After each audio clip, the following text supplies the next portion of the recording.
memuakkan karena kecurangan dalam pemilu yang dinilai banyak pihak yang terburuk dalam sejarah Indonesia.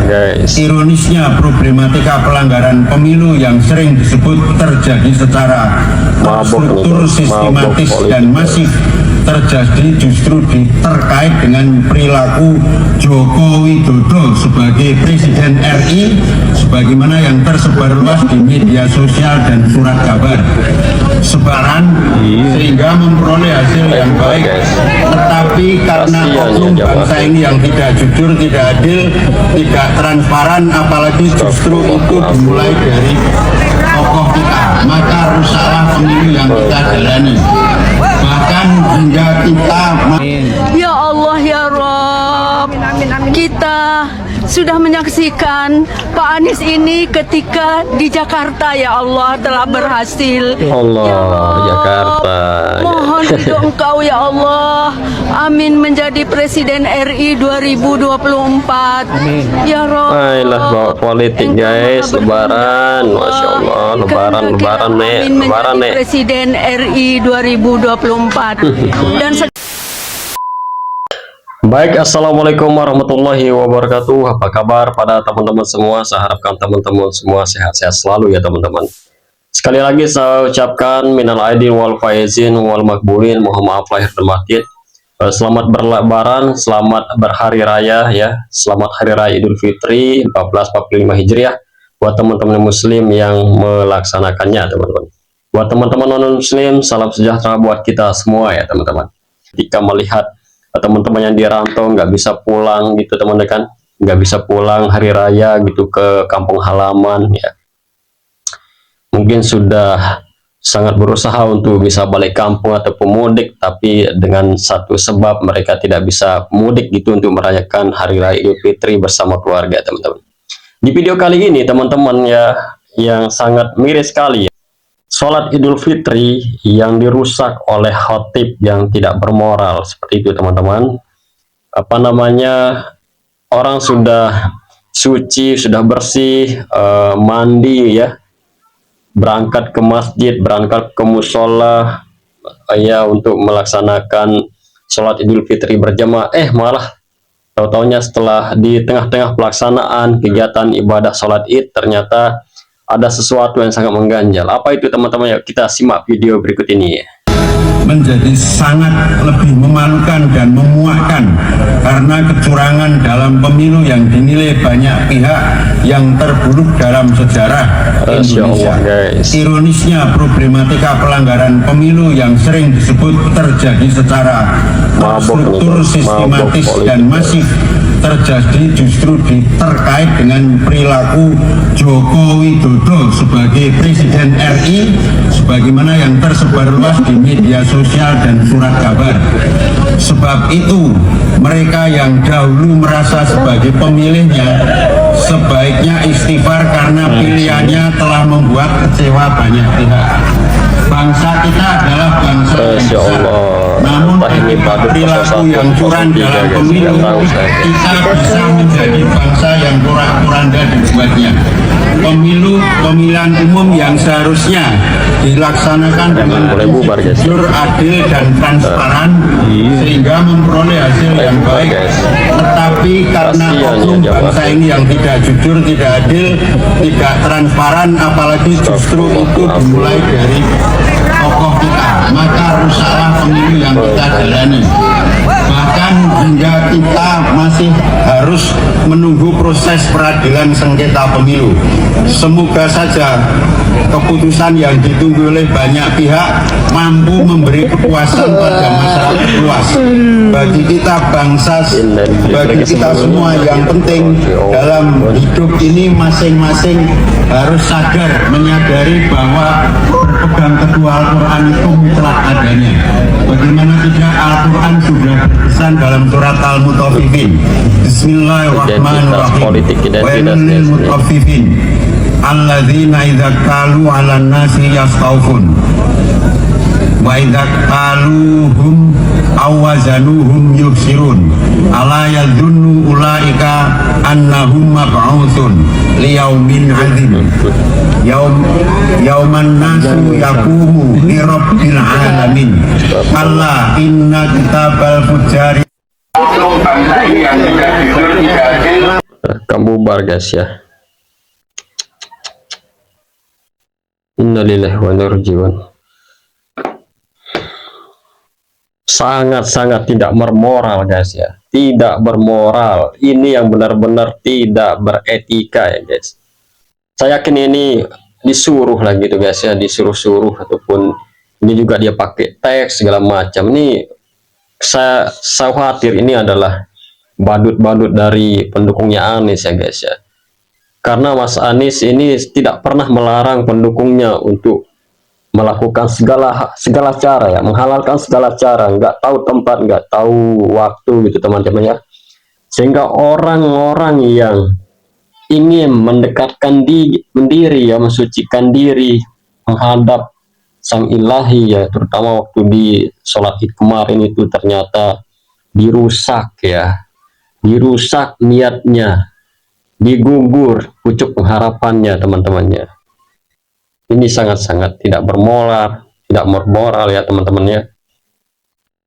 Sedih sekali ya melihat orang kalau di rantau itu, orang pun kalau merantau pengen sekali dapatkan saf ataupun barisan ya waktu untuk sholat Id ya, berlebaran gitu teman-teman. Ini nggak tahu lah saya mau bilang apa teman-teman. Ini saya cukup ya, saya bilang ini kurang apa ya, silahkan teman-teman komentar lah nanti ya teman-teman. Emang lah kalau dari pendukung yang lain ini udah susah ya, tidak tahu tempat, tidak tahu waktu ya, tidak tahu momen ya.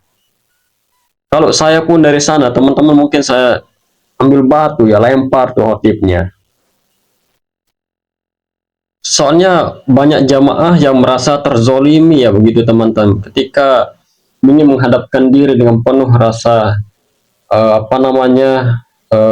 kerendahan hati menghadap Sang Ilahi, beribadah ya. Ini kan hari mulia, sholat Idul Fitri ya, sholat Idul Fitri gitu loh. Mungkin teman-teman sudah paham apa maksudnya ya, supaya kita kembali ke fitrah seperti bagaikan orang yang baru lahir keluar dari rahim sang ibu gitu teman-teman, suci ya, mengharapkan kesucian, tidak ada dosa salah ya. Tapi malah ditunggangi oleh khotib yang tidak bermoral. Saya katakan teman-teman, khotib yang tidak bermoral ya. Syarat khotbahnya syarat dengan politik ya. Ini seakan-akan orang ini mabuk akan politik ya teman-teman ya, belum puas ya. Malah orang-orang jamaahnya diminta untuk istighfar karena telah memilih Pak Jokowi. Apa maksudnya ya? Apa kurang di Pak Jokowi ya? Ini hanyalah nafsu belaka yang khotibnya teman-teman. Kalau di sini mungkin saya sudah lempar orangnya guys ya kan. Oke, kita lihat juga ini waktu ini tidak salah waktu open house kayaknya di rumahnya Mas Anies Baswedan ya teman-teman. Bismillahirrahmanirrahim. Allahu Akbar, Allahu Akbar, Allahu Akbar. Allahumma sholli ala Muhammad wa ala ali Muhammad. Ya Allah ya Rabb, Engkau maha berkehendak dan Engkau maha pengasih ya Allah. Ya Allah ya Rabb, hindarkan kami dari pemimpin yang zalim ya Allah. Hindarkan kami dari orang-orang yang zalim ya Allah. Ya Allah ya Rabb, kita sudah menyaksikan Pak Anies ini ketika di Jakarta ya Allah telah berhasil. Allah ya Jakarta. Mohon ridho Engkau ya Allah. Amin, menjadi Presiden RI 2024. Amin. Ya Rabb. Ayolah bawa politik guys, lebaran, Masya Allah, lebaran nih. Presiden RI 2024. Dan sekali lagi ya Allah, mohon Engkau hindarkan selamatkan kami dari orang-orang yang zolim, dari orang-orang yang pemimpin-pemimpin yang zolim ya Allah. Selamatkan kami ya Allah. Rabbana atina fid dunya hasanah wa fil akhirati hasanah wa qina azabannar. Ya Allah, berikan kami baldatun thayyibatun wa rabbun ghafur. Terima kasih. Alhamdulillahirabbil alamin. Terima kasih Bu. Dari mana ini semua ibu-ibu ini? Dari ABPRI. Masya Allah, nenek ini guys ya. Kita dari Ciputat, sebetulnya jauh kita ada di pusat ya. Oke. Terus kita ini lahir 17 Agustus 2021. ABPRI 24 itu Anies Baswedan Presiden RI 2024. Ya, politik yang dibahas guys ya Allah. Pertama dalam sejarah saya katakan guys ya, ketika politik pilpres tahun ini ya, atau apa namanya, Lebaran tahun ini penuh dengan narasi-narasi politik ya. Nggak tahulah kenapa apa isi otak dari orang-orang ini teman-teman ya, selalu mengharapkan hal itu. Narasi politik aja, sekalipun itu tempatnya adalah sakral ya, sakral, sholat Idul Fitri, khotbahnya syarat politik. Bingung saya guys ya, apa yang merasuki orang-orang ini ya guys ya, apa yang kurang dari Pak Jokowi ya. Ya oke, kita aminkan bahwasanya kita terhindar dari pemimpin-pemimpin yang zolim ya. Siapa yang zolim kira-kira nanti teman-teman? Kata nenek tadi sudah melihat Anies di Jakarta seperti apa. Anies Jakarta itu hancur dibuat sama Anies guys ya. Apa yang diharapkan dari seorang Anies ya kalau seperti itu? Selalu aja berdebat ketika disuruh kerja ya, nggak bisa kerja, cari 1001 cara untuk mengeles seperti itu teman-teman.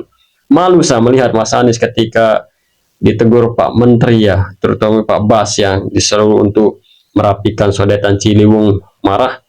Saya harus berpendapat Pak Menteri, saya begini. Kalau nggak tahu lah bla bla bla bla bla. Siapa yang nggak bosan ya dengan cara kerja seperti itu ya teman-teman. Kalaupun di NTB mungkin Pak Anies ini pantas saja ya, di NTB ini kurang ya waktu dikampanyekannya. Mayoritas orang selalu sudah cerdas sekarang. Kita bandingkan saja kecerdasan 01, 03 sama 02 ya teman-teman. Kalau bagi mereka 02 ini sangat-sangat kecerdasan menengah ke bawah ya, sudah lah, nggak apa-apa lah. Yang penting realistis begitu teman, daripada retorika dan dikasih wacana-wacana narasi yang nggak ada ujung-ujungnya, membulat begitu teman-teman ya. Bingung sama pendukung 01 ya, terutama pendukung Pak Anies ya guys. Kalau di Lombok sih enggak, kalau di daerah-daerah mungkin enggak ya, enggak terlalu fanatik seperti itu ya. Ini ada segelintiran orang yang selalu apa namanya membuat perpecah belahan di tengah umat ya, bahkan di tengah masjid, di tengah sholat pun seperti itu. Paskan penjunjungannya sendiri, Pak Anies sendiri ketika selesai sholat Jumat ataupun tarawih selalu disisipi dengan narasi-narasi politik ketika menyampaikan kultumnya gitu teman-teman. Bingung saya teman-teman ya, silahkan teman-teman komentar saja di bawah ini ya. Jangan lupa jaga kesatuan kita, NKRI harga mati. Mohon maaf atas segala kekurangan saya teman-teman, maaf mungkin ada kesilapan dalam saya berkomunikasi atau berinteraksi sama teman-teman dalam video ya. Sampai jumpa pada video saya selanjutnya. Assalamualaikum warahmatullahi wabarakatuh.